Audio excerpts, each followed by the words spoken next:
Grace Williams, a woman whose life had been a series of closed doors, found her purpose in the quiet, gilded halls of the Wexler estate. At 45, a poor black maid, she had seen more hardship than most people see in a lifetime, but she carried it with a quiet dignity, a strength forged in fire. Her work was more than a job. It was a sanctuary. The home of Nicholas Wexler, the billionaire tech mogul, was a world away from her small, one-bedroom apartment.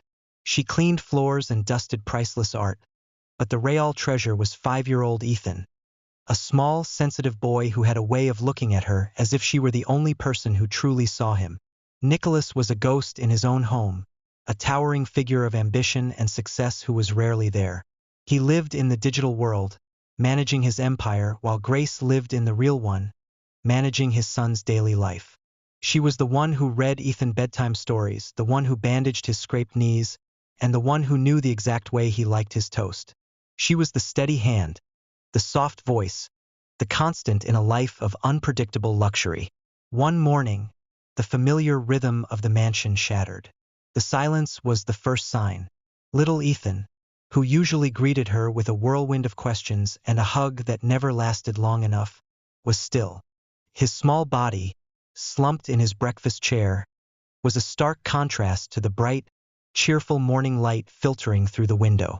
Grace's heart, a weathered muscle that had learned to stay calm through life's storms, hammered in her chest. She knelt beside him, her black and white uniform feeling tight, her yellow dish gloves suddenly a garish splash of color. "Ethan?"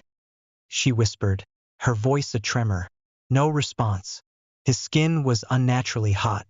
She gently touched his forehead, and his eyes, usually so full of life, fluttered weakly. Then, without warning, he convulsed once, his body going rigid before falling limp. Fear, cold and sharp, pierced through her. She scooped his frail body into her arms, the scent of his morning shampoo mixing with a metallic, desperate panic. "No, no, no, no," she chanted, a prayer to a god she wasn't sure was listening. She screamed for help, her voice swallowed by the sheer size of the mansion. The staff was scattered, the head butler on errands, the cook at the guest house. The house, usually a hive of activity, was a tomb. She tried the intercom, her thumb a frantic blur against the dead button. She called the emergency line, her hand shaking so violently she could barely hold the phone. Voicemail. She dialed 911, and the automated voice gave her an estimated arrival time. 12 to 15 minutes. 12 minutes. She looked at the blue tinge of Ethan's lips, the slow, shallow rise and fall of his chest. He didn't have 12 minutes. He might not have 2. Her eyes swept across the room, past the towering marble columns and the grand staircase, and landed on the grand window. There it was, the gleaming, canary-yellow Ferrari convertible. Nicholas Wexler's prized possession, a symbol of his wealth and his detachment. She wasn't allowed to even be within 10 feet of it, a rule that had been stated to her with a cold formality that left no room for negotiation. She had always followed the rules. But what were rules when a child was dying? The decision took a fraction of a second, but it felt like a lifetime. Her mind didn't weigh options. It simply chose survival.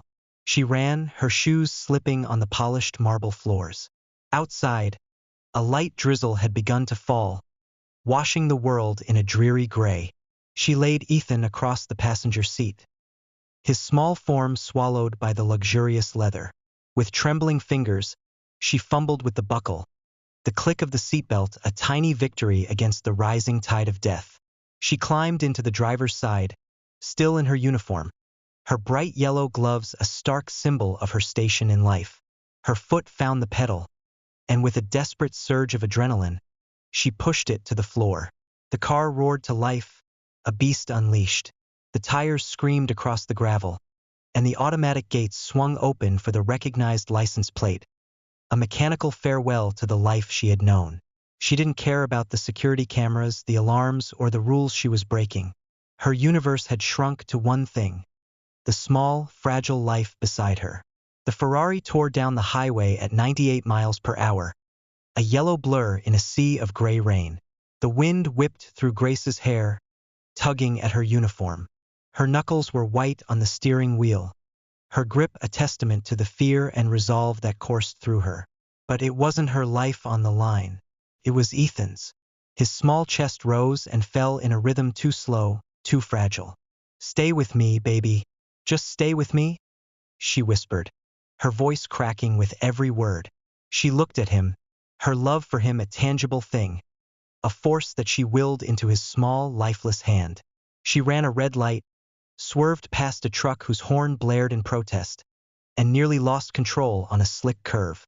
The world outside was a cacophony of sound and fury, but Grace was in her own silent battle. Because mothers aren't always defined by biology.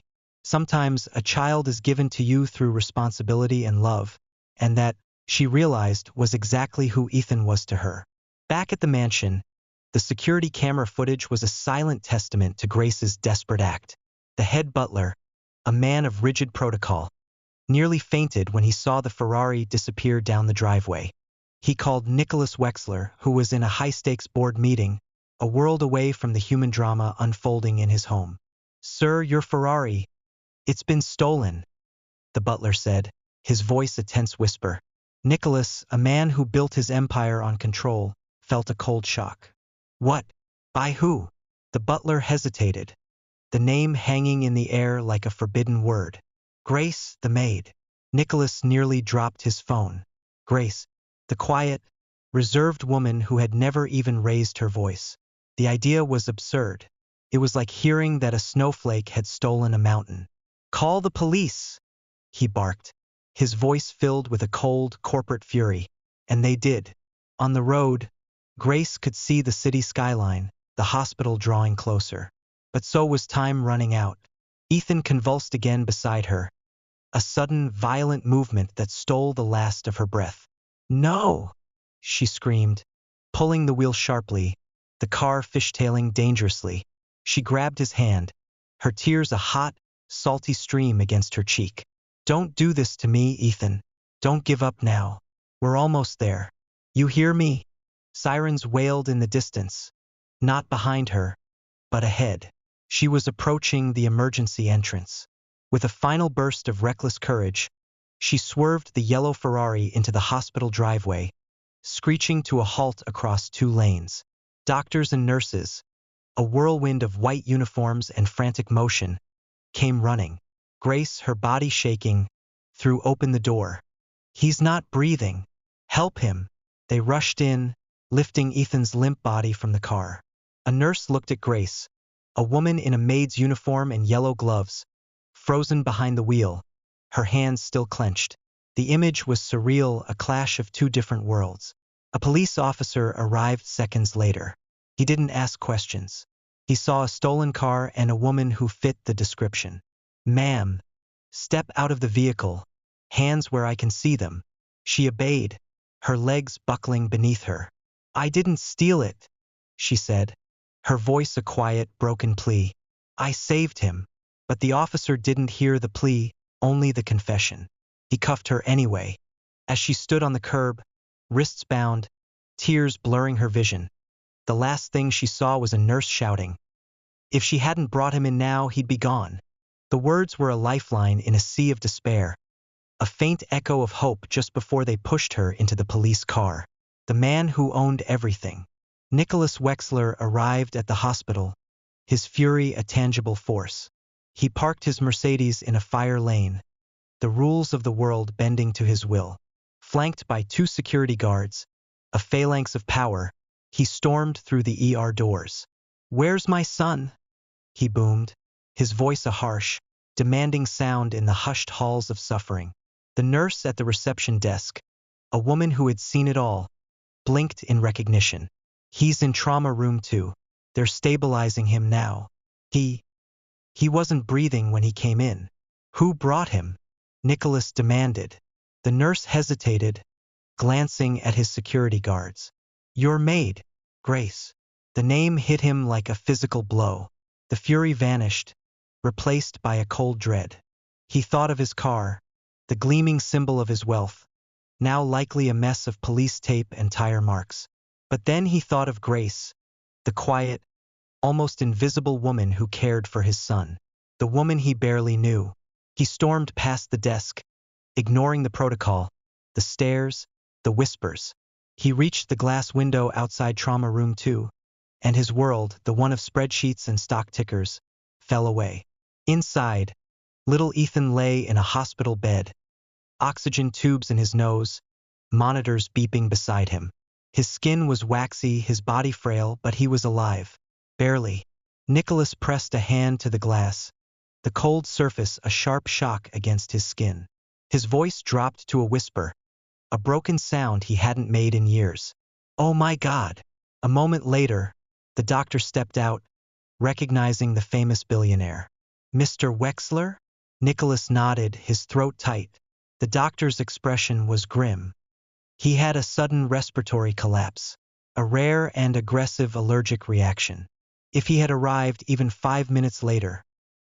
He trailed off, the unfinished sentence hanging in the air. Nicholas's mouth went dry. "But he's going to be okay?" The doctor nodded once, his eyes meeting Nicholas's. "Because someone got him here just in time." Nicholas turned from the glass, the fury and entitlement drained from him, leaving only a hollow space of fear and shame. He had been angry about a car, a piece of metal, while a woman he barely knew was fighting to save the most important person in his life. He felt the weight of his priorities, a heavy, crushing guilt. He was escorted down the hall to a side room, a sterile, quiet space where Grace sat. Her hands were cuffed behind her back. Her uniform was soaked with sweat and road grime, and her eyes were red and puffy. She was hunched over like a prisoner awaiting judgment, not a hero who had just saved a life. She looked up when he entered, and for a long moment, neither of them spoke. Nicholas didn't see a maid in a dirty uniform. He saw the woman who had carried his child through death's door in a car she wasn't even allowed to touch. "I didn't mean to steal it," she said, her voice a quiet, desperate plea. He stopped breathing, panicked. "I called, but nobody answered. The ambulance was too far. I didn't know what else to do." Nicholas stood motionless, his mind racing through the sterile, calculated world he inhabited. He had never made a decision with such raw, unfiltered love. "I buckled him in," she continued, her voice catching. "I didn't drive recklessly. I talked to him the whole way. I swear I didn't mean." "Stop," he said softly, the single word a command and a comfort. She blinked, her swollen eyes meeting his.